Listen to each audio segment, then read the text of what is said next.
je vous retrouve auprès pour vous montrer ma deuxième technique de plantation petit budget.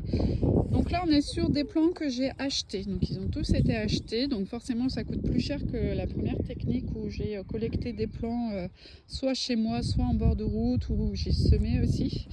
Donc là j'ai adhéré à une association pour 20 € de préservation du bocage et ils proposent un catalogue de plants bocagers à prix intéressant. Donc on est sur des arbres qui coûtent entre de mémoire 50 centimes et 2,50 € en fonction de ce qu'on choisit. Donc ils ont un catalogue plutôt bocager, donc avec des essences qui ne sont pas forcément adaptées aux chevaux, donc il faut bien choisir.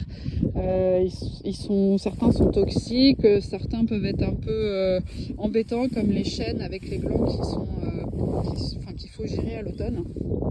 Voilà, j'ai pas mis de chêne, hein, je suis restée vraiment que sur des trucs vraiment adaptés aux chevaux.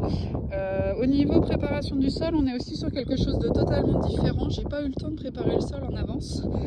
Donc en fait j'ai fait des gros trous de plantation pour bien casser la terre autour des racines. Et après j'ai ajouté de la matière organique. Donc j'ai à peu près 4 matières organiques différentes. Donc j'ai fait du BRF avec un petit broyeur de végétaux que j'ai chez moi. Donc en fait ça fait des gros tronçons, ça fait des tronçons comme ça de branches. J'ai utilisé comme sur l'autre partie du foin pourri que j'avais encore en stock. J'ai ajouté du broyeur un petit peu plus fin qui a été fait avec un broyeur thermique que je trouve beaucoup moins pratique du coup que mon petit électrique, mais enfin bon, c'est fait, c'est quand même bien. Et mon père qui a une scierie mobile m'a donné un peu de sciure de bois. Donc la sciure de bois, j'y vais mollo et je la mets plutôt en dessous parce que j'ai peur qu'en surface ça fasse une grosse couche de battance et que l'eau ne pénètre plus. Donc voilà, là j'en ai mis. Donc je suis sur un couvert qui est quand même très très carboné.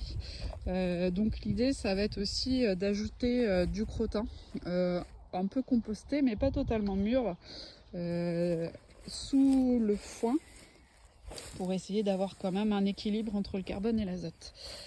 Donc voilà, j'ai pas encore reçu la facture là pour les plants.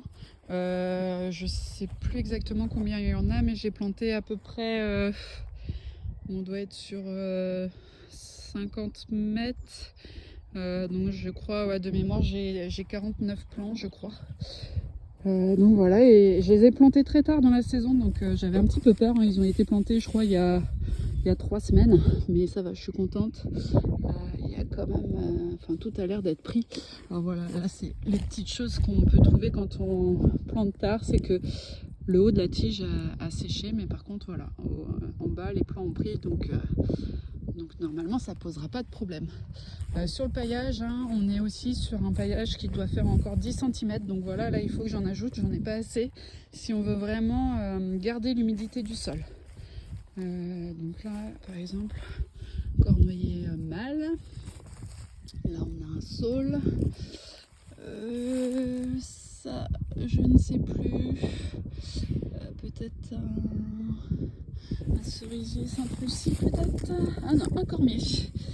Donc là un cormier et là on a un frêne qui est lourd. Voilà, tous les bourgeons sont en train de s'ouvrir, c'est top. Donc voilà ma deuxième petite astuce. Petit budget, j'ai pas semé entre les rangs, donc là je sais pas si ça se voit, mais j'ai essayé, alors on va le voir là, d'alterner les plants. Donc j'en ai un là, 1 mètre plus loin j'en ai un là, puis 1 mètre plus loin j'en ai un là, puis ainsi de suite, comme ça en quinconce, pour vraiment casser le vent ici aussi. Donc voilà, si vous avez des questions, n'hésitez pas.